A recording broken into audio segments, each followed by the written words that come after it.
¿Ya están viendo? Sí, ya se...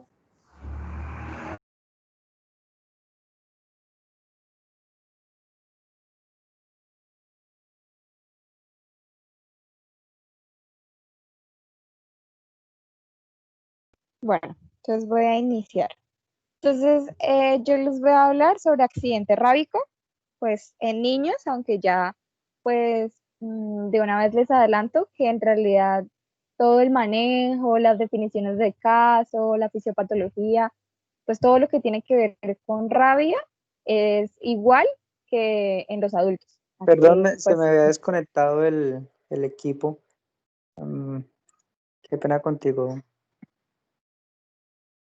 tranquilo, solo estaba presentando, o sea, dando el inicio, que voy a hablar de accidente rábico y que ¿Mm? pues va a ser accidente rábico en niños, pero sin embargo, pues cabe aclarar que en realidad es como la misma fisiopatología, las mismas definiciones de caso, el mismo manejo que en los adultos. Ok.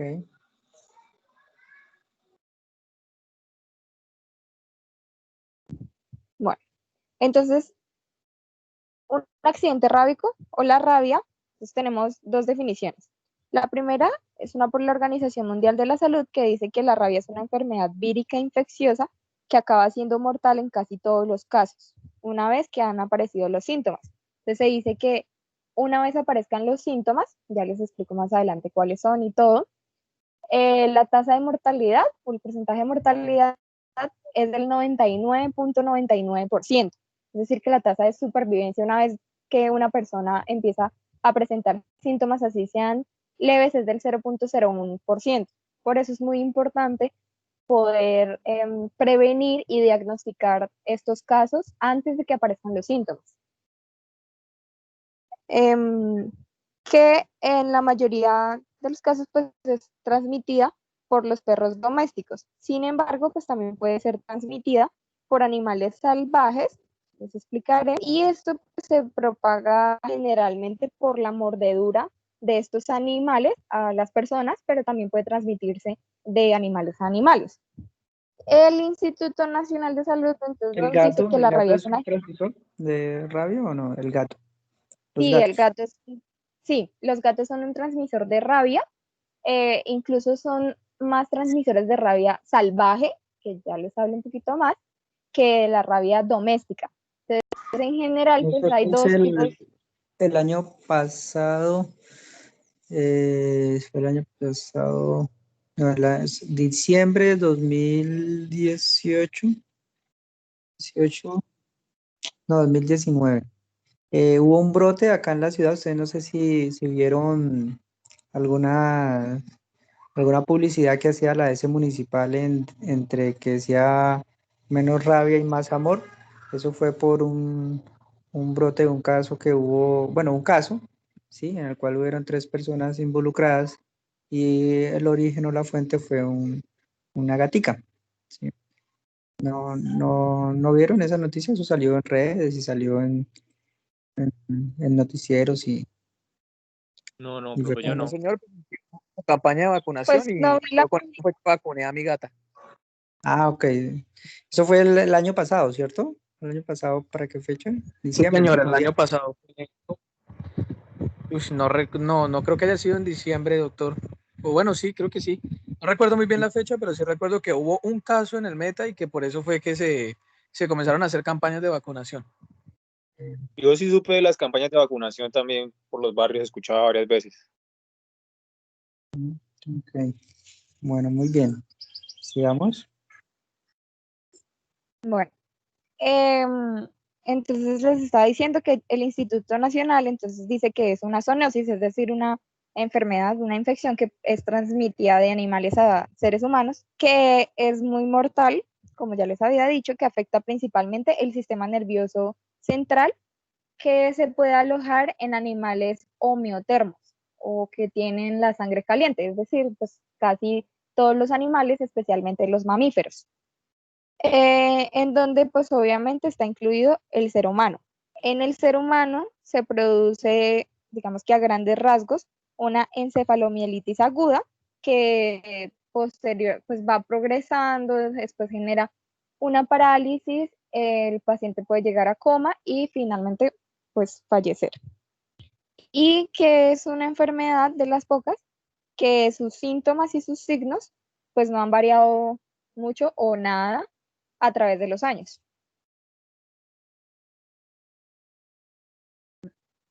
Entonces,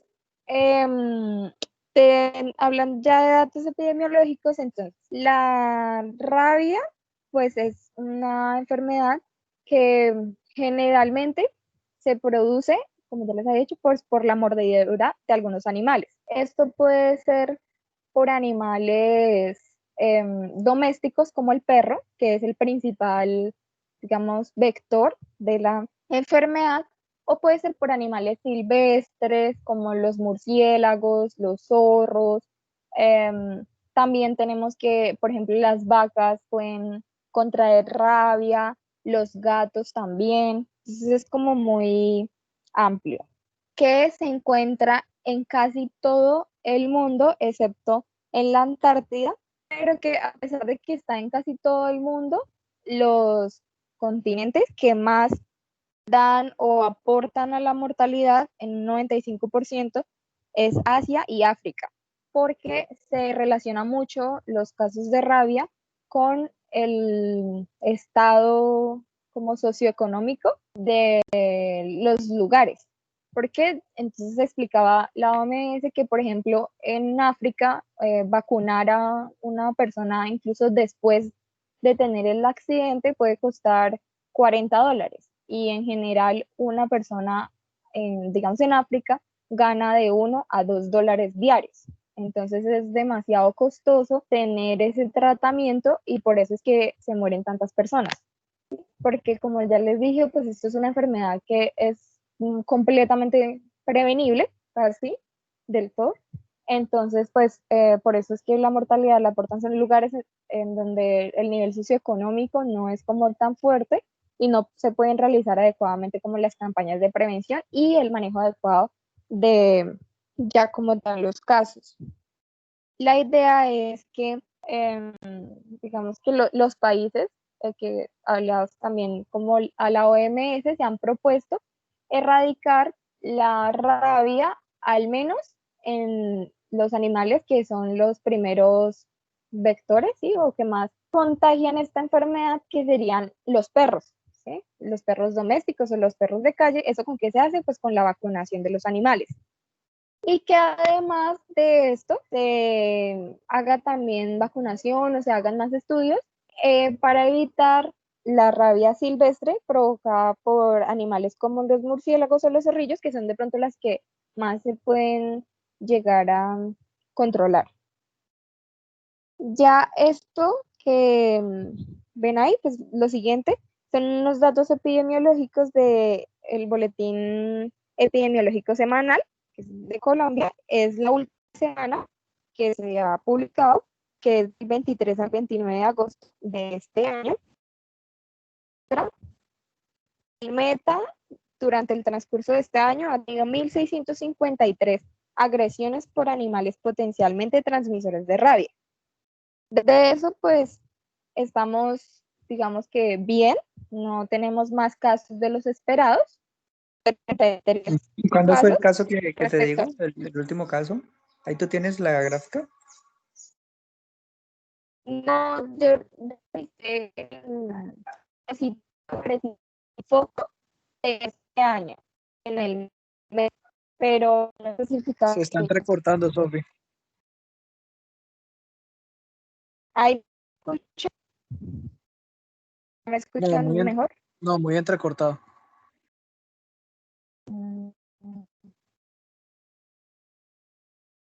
A ver, habla a ver si ya se Ahí te me, escucha. ahí me escuchan. No, se te sigue entrecortando mucho, Sofi.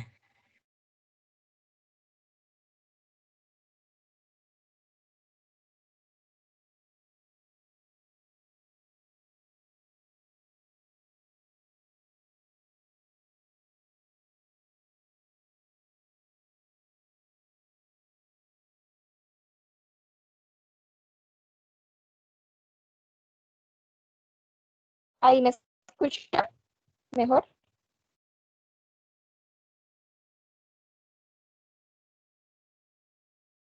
Sí, pues yo sí.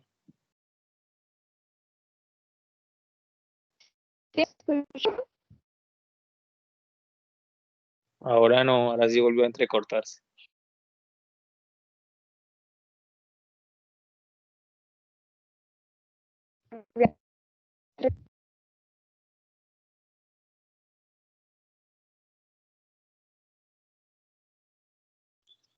No, tienes problemas de conectividad, Sofía.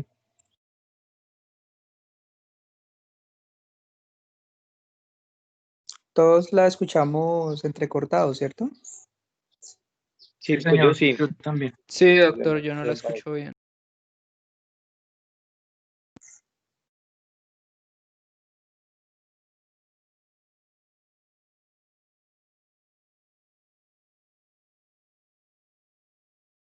¿Se fue Sofía?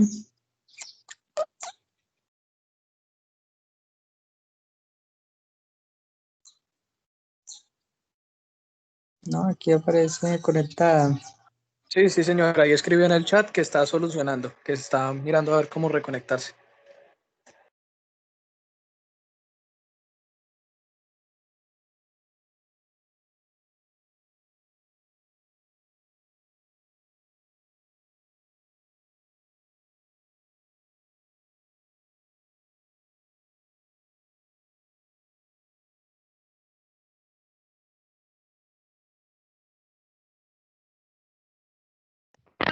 Ahí me escuchan o sigue recortado. No, ya se te escucha mejor.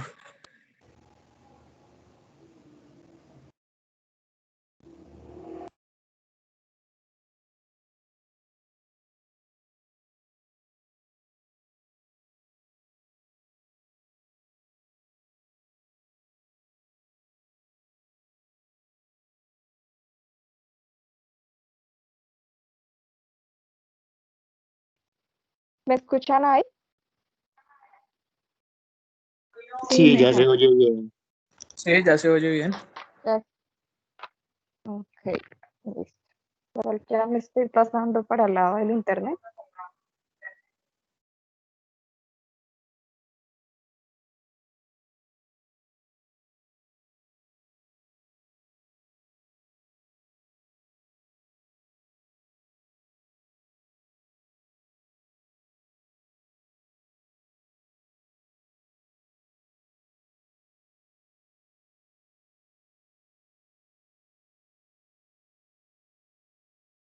¿Me escuchan bien ahora sí?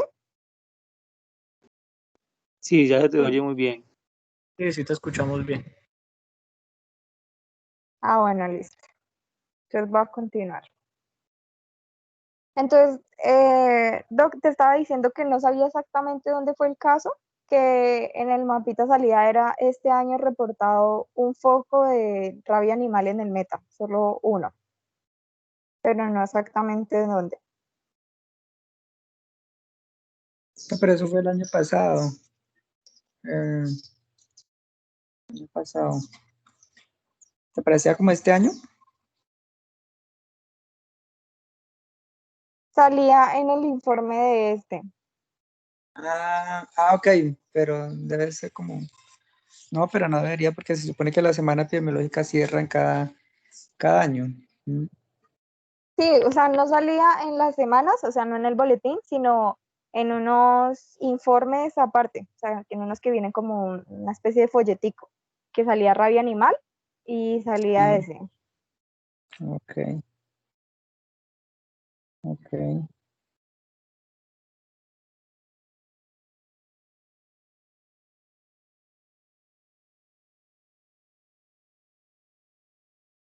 Dale, continuemos. Pero igual sí creo que fue, listo, pero creo que él fue en Villavicencio. No, sí, el caso fue acá en Villado y por eso fue que lo que les estaba comentando, que hubo la campaña de vacunación, que se encargó la S municipal de eso, de esa campaña de vacunación. Y el lema era menos rabia, más amor. Ese era el lema de esa campaña. Sí, pero bueno, continuando, entonces en el cuadrito, entonces lo que está es, bueno, los datos en el meta y los datos a nivel nacional de este año. Entonces, pues a la semana epidemiológica 35, que es la última reportada, se han presentado 69.979 agresiones por animales potencialmente transmisores de rabia en Colombia, y estamos, digamos que por debajo todavía de lo que se esperaba. O sea, como que hay cada vez menos casos. Obviamente esto es gracias pues a las campañas, a la vacunación y pues toda, digamos que los proyectos de prevención de la rabia.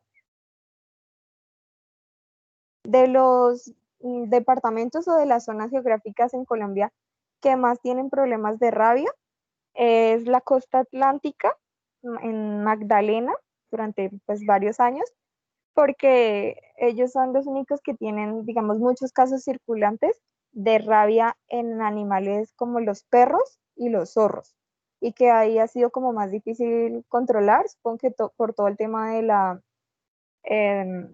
vacunación, y por eso no lo han podido controlar, a diferencia de en el resto del país e incluso en el resto del mundo, donde ya hay países en donde ya, digamos que están libres de rabia animal doméstica y ya están en camino de erradicar la rabia silvestre.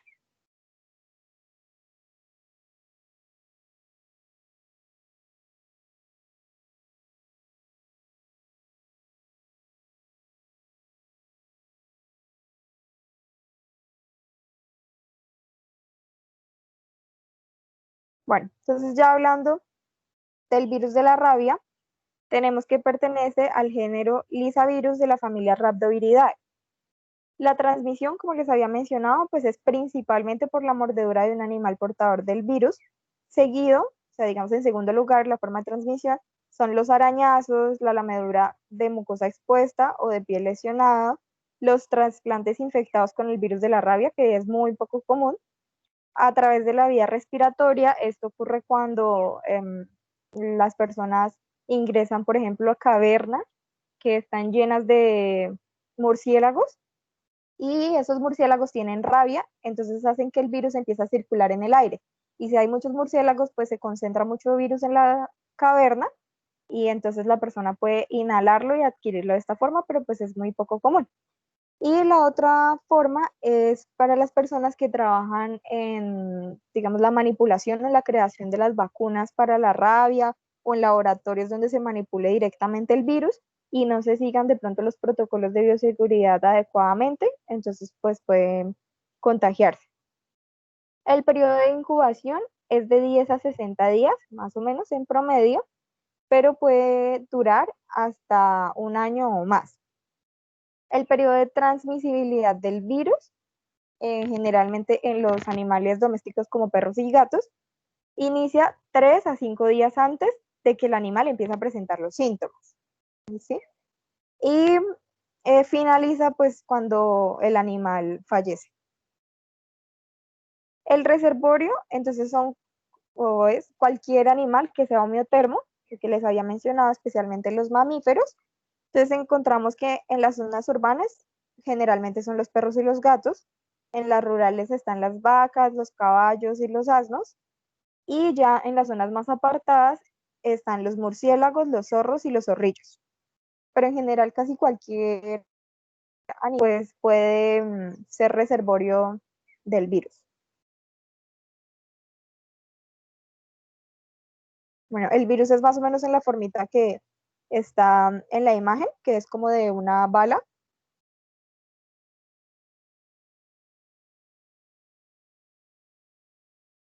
Entonces, esto es un poco de como la fisiopatología del virus.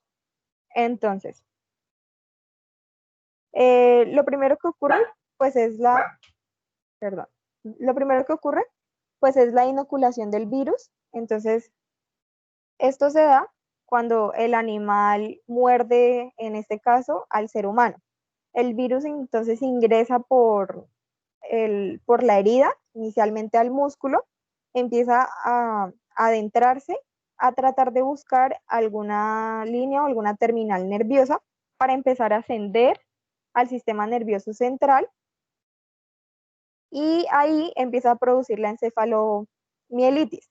En el sistema nervioso central, él empieza a movilizarse por redes sinápticas de neurona a neurona, lo que hace que no pueda ser detectado por el sistema inmunológico de la persona y por eso pues es como tan difícil combatirlo directamente pues, para el propio cuerpo.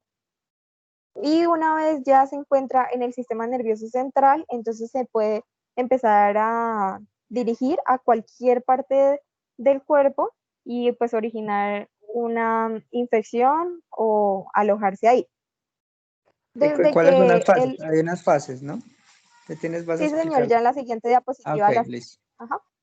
Entonces cuando el virus ya ingresa como tal, o sea, tocó el músculo e ingresa ya como al sistema nervioso, buscando el sistema nervioso central, te dice que se desplaza más o menos a 12 o 100 milímetros por día. Esto de que no sirve saber esto, por eso es que, digamos, si la mordedura es en las piernas, como vemos ahí en la imagen, pues el virus se va a demorar más en llegar al sistema nervioso central y empezar a causar todos los síntomas o todos sus efectos. Pero si, por ejemplo, la mordedura se hace en la cara, en el cuello o en los dedos de las manos y los pies, porque ahí, a pesar de que estén muy alejados de pronto de la cabeza, es porque en las manos y los pies tenemos muchas terminaciones nerviosas, lo que facilita que el virus pueda encontrar una de estas y llegar rápidamente al sistema nervioso central.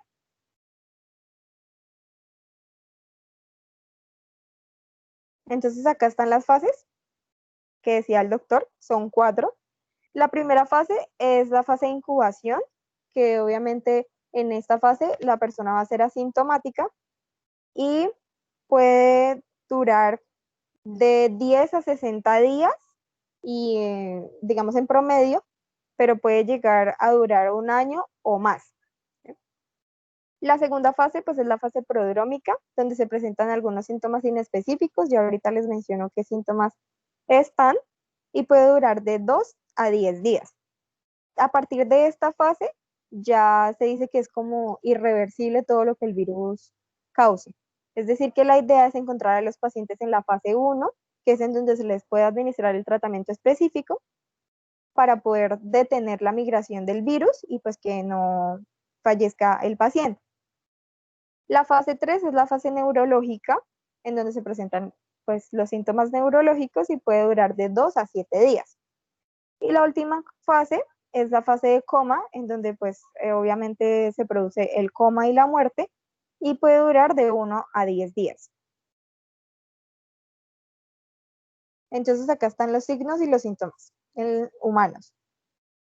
Entonces mencionan que primero puede llegar a aparecer fiebre y después los otros síntomas.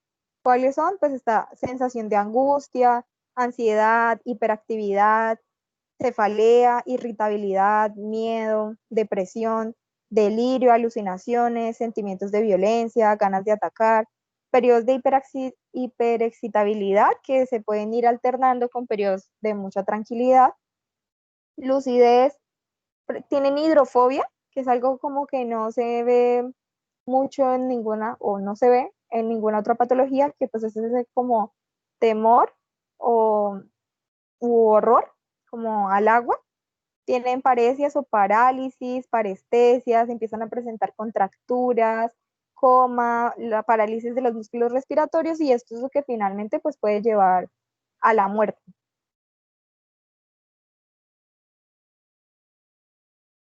Y traje también los signos en animales para que de una vez pues podamos saber, porque si no conocemos pues cuáles son las manifestaciones que puede llegar a tener el animal, pues nos va a quedar también muy complejo poder después determinar qué tipo de caso es. Entonces, perdón. Espérate que estoy proyectando unas diapositivas que ya pongo otras. Ok.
Y ahora sí. Bueno, entonces como les estaba diciendo, los signos en animales entonces son inapetencia o voracidad, nerviosismo, inquietud, desasosiego, irritabilidad, pueden tener el pelo erizado, ser huidizos, como con temor, enronquecimiento del ladrido, cambios del comportamiento, incluso con el dueño, episodios de excitación y calma alternándose, pueden ser agresivos, depresivos, luego cariñosos, o sea, como que todo su comportamiento se va a alterar. Pueden tener aerofobia, bueno, es algo que no lo mencioné, pero también en las personas se dice que puede llegar a presentar aerofobia, como el temor al viento o al aire. También pueden tener cialorrea, que digamos es lo que más de pronto vemos en las imágenes o como que lo que más identificamos.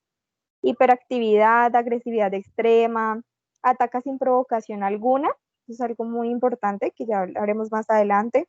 Muerde cualquier cosa, todo lo que pues pase a su lado, se encuentra desorientado, puede tener parálisis de los músculos de la cabeza y el cuello, lo que hace que pues tenga también dificultad para la deglución y atoramiento, la mandíbula caída, no coordina movimientos, tiene algunos trastornos de la marcha porque puede presentar una parálisis de los músculos de los miembros como inferiores o de las patas traseras, entonces no puede caminar bien, puede tener fotofobia, convulsiones, dificultad respiratoria, puede hacer un paro respiratorio y finalmente la muerte.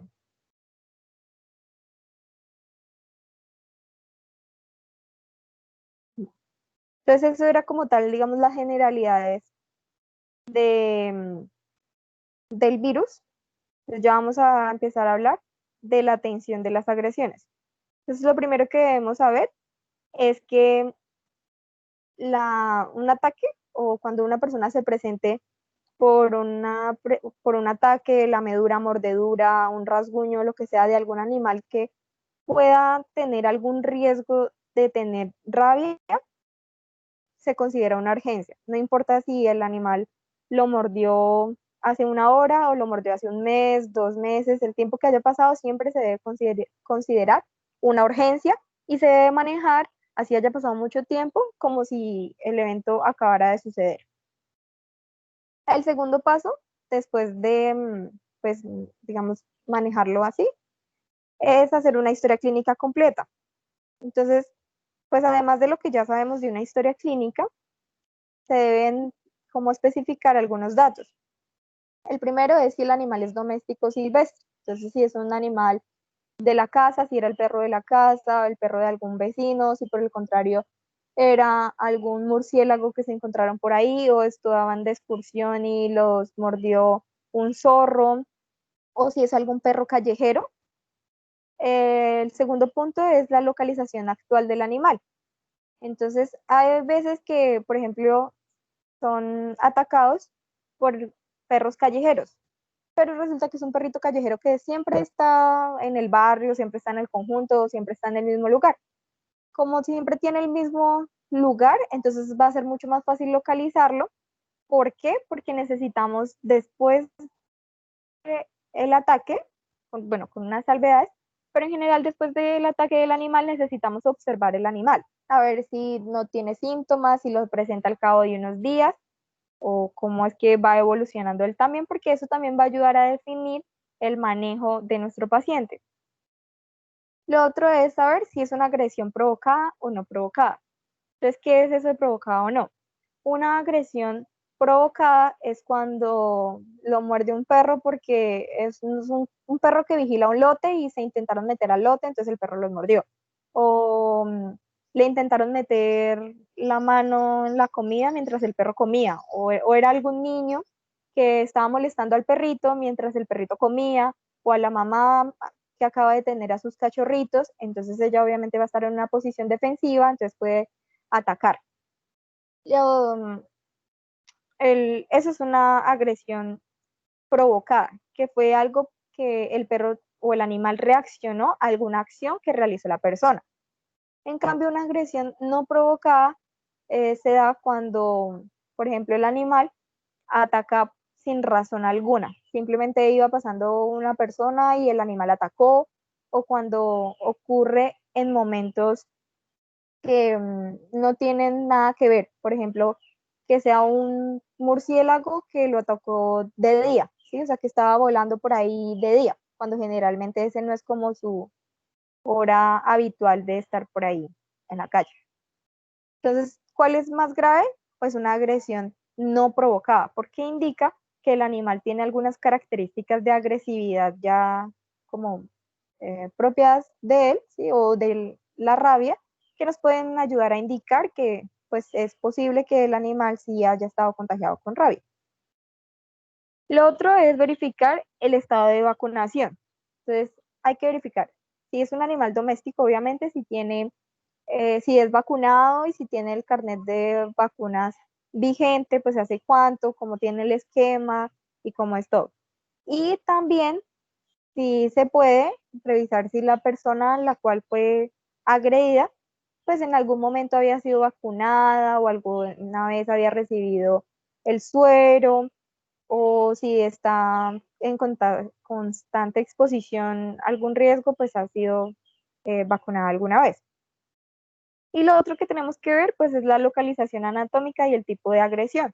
Entonces, ver si es una mordedura, es un rasguño, es una lamedura, es solo contacto de saliva, algún tejido con la piel, bien sea intacta o piel que esté lesionada, y en dónde se presenta, si es en la cara, en el tronco, en las extremidades, y eso pues nos va a ir ayudando como a orientar todo nuestro caso.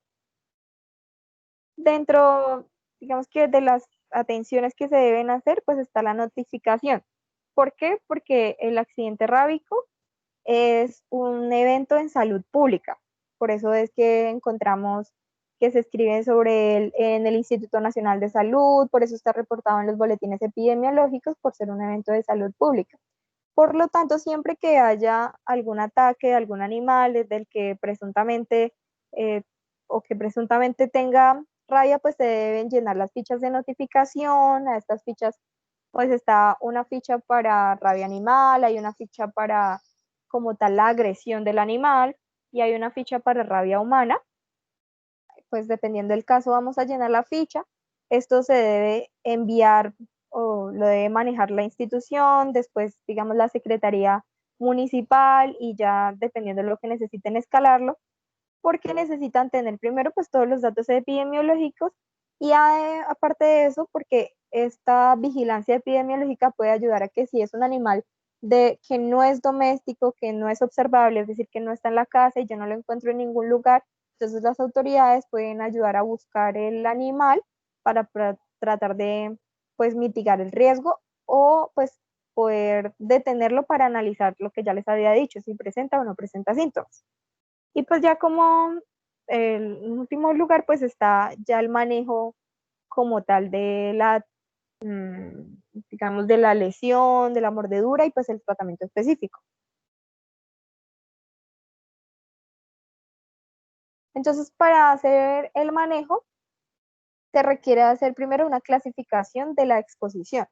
La exposición es básicamente, digamos, el riesgo como tal que tuvo la persona, que tuvo el paciente, que tuvo el niño, de en verdad estar contagiado o que esté en contacto con fluidos o con tejido, con saliva, lo que sea, de algo que contenga el virus de la rabia.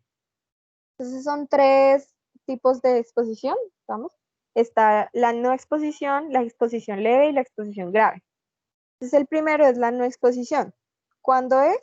Cuando es una mordedura en cualquier área del cuerpo que esté cubierta o descubierta, o una lamedura de mucosas o de piel lesionada, un arañazo que sea provocado o no, o sea, por un animal, o sea, la persona realizó algo para que el animal hiciera esta acción o no, que haya sido ocasionado por un animal doméstico que esté vacunado, que tenga el certificado de vacunas y que ese certificado sea vigente.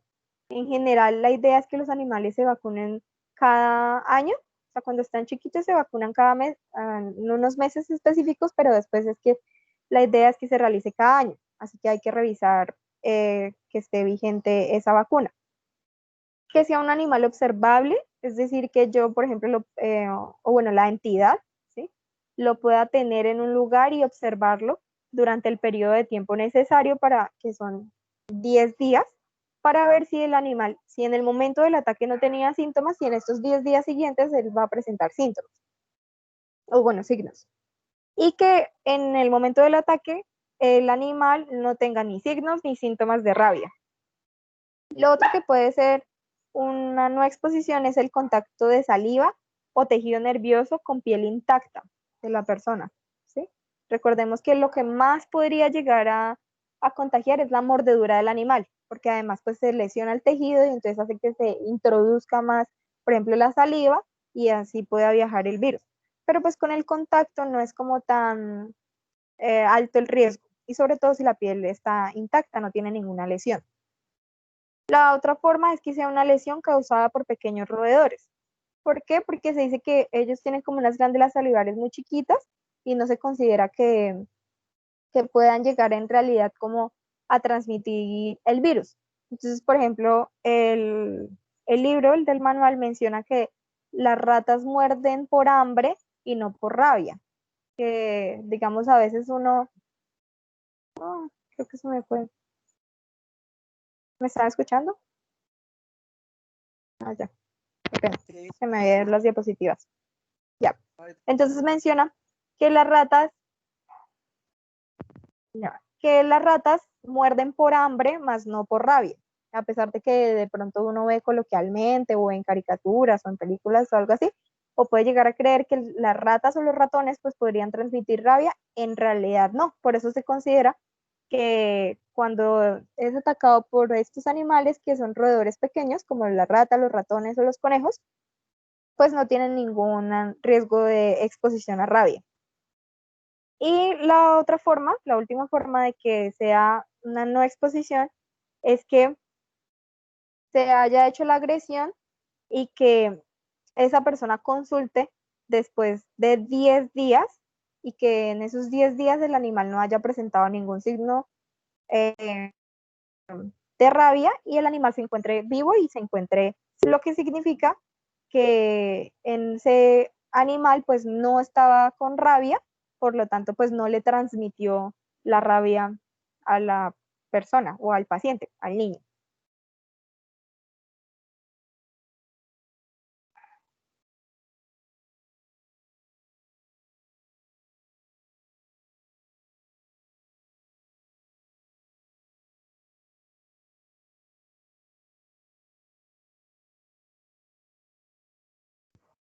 Ya no te estoy escuchando. Ya, es que había dejado de hablar. Bueno. Ya, entonces el siguiente exposición es la exposición leve. Esta pues se considera que hay una poca probabilidad, una baja Tienes probabilidad de transmisión. el cuadrito de no exposición, que hay un algoritmo, ¿sí? ¿Ese lo tienes? Tengo un algoritmo y un cuadrito que yo hice. Ah, ok, perfecto. Entonces, que este es poca probabilidad de transmisión del virus rábico, y cuando se dice que hay esta exposición leve, cuando es una mordedura única en áreas cubiertas del cuerpo, como el tronco o el miembro superior o inferior, cuando se produce una lamedura de piel lesionada o un arañazo ocasionado por un animal doméstico no observable. Digamos que el animal de pronto huyó, entonces no lo puedo observar los 10 días siguientes a la lesión, desconocido o que es un animal callejero. ¿Listo? Esto es una exposición leve. Y por último tenemos la exposición grave, que pues como su nombre lo dice, pues va a ser como la última instancia, la que pues más tenemos que tener cuidado e indagar acerca de eso. Entonces, ¿cuándo es? Cuando se presenta una mordedura en cualquier área del cuerpo que esté cubierta o descubierta, no importa, que se produzca una lamedura de mucosa o una lamedura de piel lesionada o un arañazo en el cuerpo, Cualquiera de estas cosas que sean por un animal que tenga rabia confirmada por el laboratorio o que sea un animal silvestre o salvaje. Es decir, que si un zorro nos muerde, o bueno, muerde al niño, o un murciélago, o una vaca, o algún animal, mejor dicho, que no sea un perrito, se considera de una vez que es un accidente o una exposición grave. Cuando el animal no tiene vacunas y tiene signos de rabia, ¿sí? O no tiene vacuna contra la rabia y tiene signos de rabia. Cuando la mordedura, sin importar cuántas, o la lesión, sin importar cuántas lesiones sean, qué tan profundas o qué tan grandes, es en cabeza, cara, cuello y dedos, por lo que les había mencionado, que están muy cerca del sistema nervioso central o pueden llegar muy fácilmente, entonces necesitamos actuar rápidamente. Y que sean estos lugares por algún animal doméstico no observable o algún animal callejero. Cuando se tiene contacto con saliva, cerebro, cerebelo o médula, que son provenientes de una persona o un animal sospechoso o confirmado. Entonces yo ya les había dicho que es posible que la rabia sea de animales a humanos, de animales a animales, y digamos que hay algo que es así como medio confuso que podría ser de humanos a humanos. Digamos que no sería como tal porque otra persona, digamos otro niño muerda al niño, sino de pronto porque se toca alguna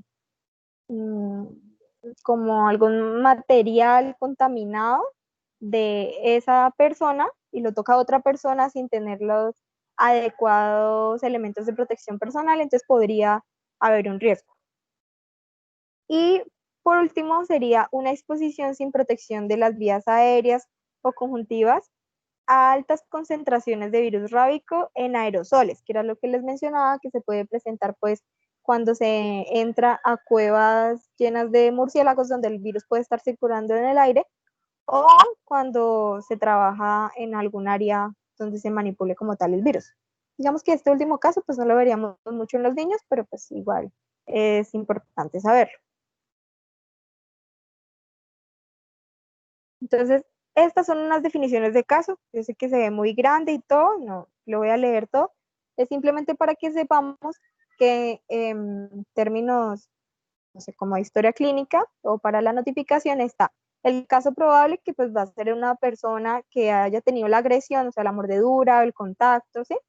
Con un animal que posiblemente tiene rabia y que la persona pueda empezar a presentar los síntomas que ya les mencioné.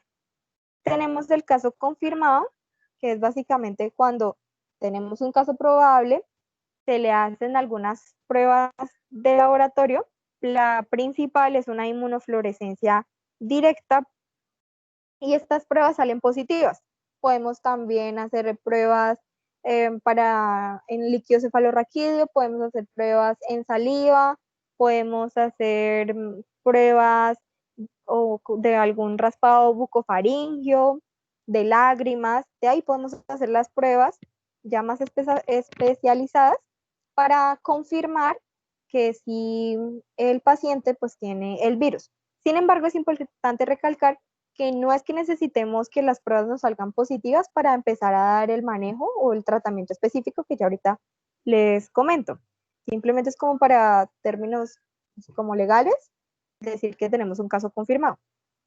Y ya pues el caso descartado es, digamos, un paciente que tenía síntomas neurológicos o estaba súper mal, le hicieron exámenes y en los exámenes encontraron que no tiene rabia, sino que tiene alguna otra enfermedad que sea la que le esté originando esos síntomas, como cuáles, pues que tenga Guillain-Barré, tétanos, algunas encefalitis, una meningitis, eh, algún trastorno mental o pues alguna intoxicación por sustancias psicoactivas.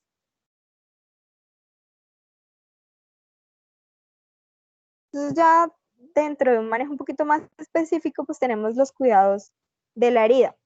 Esto es como uno de los tips fundamentales para la prevención de la rabia una vez se presenta el accidente.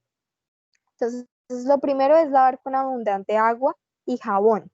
Entonces, la idea es que se pueda usar jabón de ropa o detergentes. ¿Por qué? Porque, bueno, el virus se puede como inactivar o es susceptible de algunas sustancias o ¿sí? Como los detergentes, como el alcohol, como las soluciones yodadas. ¿Listo? Por eso vamos a usar eso. Entonces, lo primero que hay que hacer es lavar con abundante agua y jabón. Entonces, ponen la herida bajo el chorro del agua, luego le ponen el jabón, dejan que el jabón actúe durante 5 minutos, después vuelven y ponen la herida al chorro de agua hasta que vean que ya no queda jabón, ni queda suciedad, ni nada, y luego vuelven y le ponen jabón, luego más agua, jabón y agua. ¿Listo? Esto se debe repetir 3 veces. Después de que se lava muy bien la herida y ya vemos que está limpia y se realizó el proceso 3 veces, vamos, si se puede o si se tiene la disponibilidad, a aplicar algún agente virucida, que era lo que les mencionaba. Como es susceptible a estos, podemos ponerle alcohol, podemos ponerle alguna solución yodada, podemos ponerle agua oxigenada o podemos ponerle lo que se le está poniendo ahorita a los tapeticos para lo del COVID, que es cuaternario, amonio cuaternario. Amonio cuaternario. Sí, eso podemos usar después de ya haber lavado muy bien la herida. Lo otro que se le puede dar manejo es una profilaxis antitetánica. Dependiendo, pues podemos dar una, pues ver si tienen un esquema de vacunación para tétanos o si solo necesitamos una antitetánica o qué. Se le pueden también administrar antibióticos, esto pues con el fin de prevenir alguna sobreinfección de la herida. Y Sofía, tú vas a otro hablar punto, de la vacuna y el suero, ¿cierto? sí señor. Ok, esa es una de las partes importantes. ¿Podemos dejar de grabar un segundito?